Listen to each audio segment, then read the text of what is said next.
What's going on YouTube? Chris here. I want to bring you all an update today on Litecoin. Right now we're sitting at $80. We're up about 10%. We're going to be looking at Litecoin on the 1-day time frame here. And what I want to do is go over some overhead resistance areas that we are now touching. $80 was one of them, and then right up above that it's going to be about $84.44. And we've got a pretty strong move out of here on pretty decent volume, about average volume ever since we had our doji candle.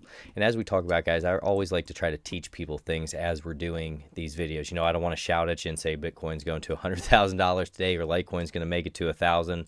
What I want to do is show you things that can help your trading for the rest of your life. That's what I want to do here. So I just want to take a second here. So this doji candle that you can see, TradingView allows me to actually pop this up. I just learned about this and I can read what their description is of this doji. So a doji, when the open and the close of a security are essentially equal to each other, a doji candle forms. The length of both upper and lower shadows may vary, causing the candlestick you are left with to resemble a cross, an inverted cross, or a plus sign. Doji candles show the play out of the buyers and seller indecision in a tug of war of sorts. As price moves either above or below the opening level during the session, that closes either at or near the opening level. So basically you have that fight back and forth, and this was a longer leg doji in my opinion here. You can see we wicked all the way up to about $94, but when you see these, what you want to do is look for the following day and see what type of candlestick that forms. And if it's a bearish one like this, it could warn you that a sell-off is going to come, and that's exactly what happened. We lost about 20%. But what I do like is that we found some support off the 50 moving average here. We had a bullish engulfing candle, and now we're having a nice strong candle. Today we are actually down around $71, and we have pushed all the way up to $80, which is going to be our next overhead resistance, which will turn red here. And then the next area is going to be that 84.44 is what we're going to have to cut through.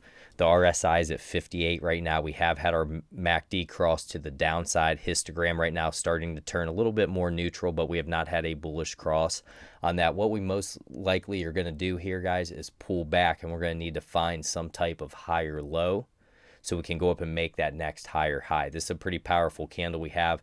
Maybe we can get up through and have a daily candle close up above 80, but 84 is going to be pretty difficult to get up through before we have some type of quick little pullback or retracement period. Because typically that's how these markets work. When you're trying to form that uptrend again, you're getting a higher high and then a higher low. You see this little pullback that you have, higher high, higher low. May only be a day or two, sometimes even a day, where you just have a little short day candle and then you get that next pop to the upside here. But this has been a really nice day for Litecoin.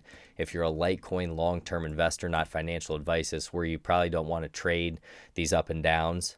You would rather just hold and just ride this uptrend out, just ride these cycles out until you're in that bear market, and then most likely you'd want to sell out. But we're not at that point right now. We're at the beginning of a bull market, and we're going to continue to see what Bitcoin does as well, because you always want to keep your eye on Bitcoin to see what it's going to do. If it breaks through all-time highs, then most likely, you know, a couple days after that, there's going to be a lot of money that goes into altcoins as well, and then they'll start really taking off.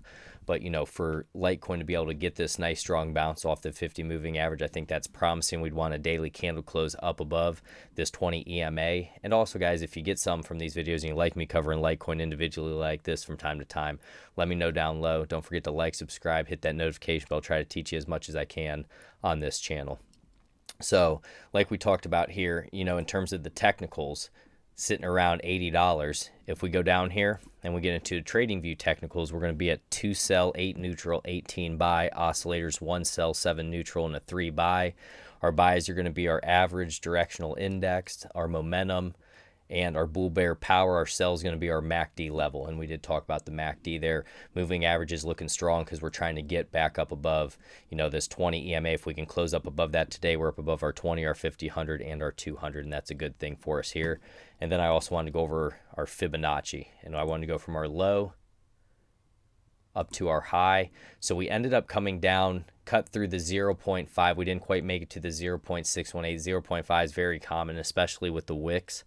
We'll get down to that area. So now what we have to do is try to get up above that 0.236, and that'll be about $81.70 is what we're going to be looking at. But we're just going to see if we get this little move here, if we're going to get one of those slight little retracements, higher low, then see if we can try to go up here and challenge some of these higher levels around 94.18. If you get some from this, guys, don't forget to like, subscribe, hit that notification bell. God bless you all. Take care.